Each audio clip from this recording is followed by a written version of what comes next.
May pagkakataon sa buhay natin na marami tayong bagay na ginagawa, mga maling desisyon na ginagawa. Pero masasabi ko lang, you need to think the right solution or the right decision para sa bagay na yun. Kasi at the end of the day, ikaw din naman yung magsisisi.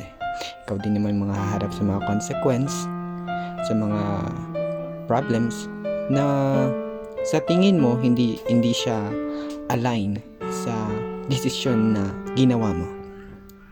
So you need to think deeper and deeper and deeper and believe na sana yung desisyon na ginawa mo is align or will be fulfilled, diba?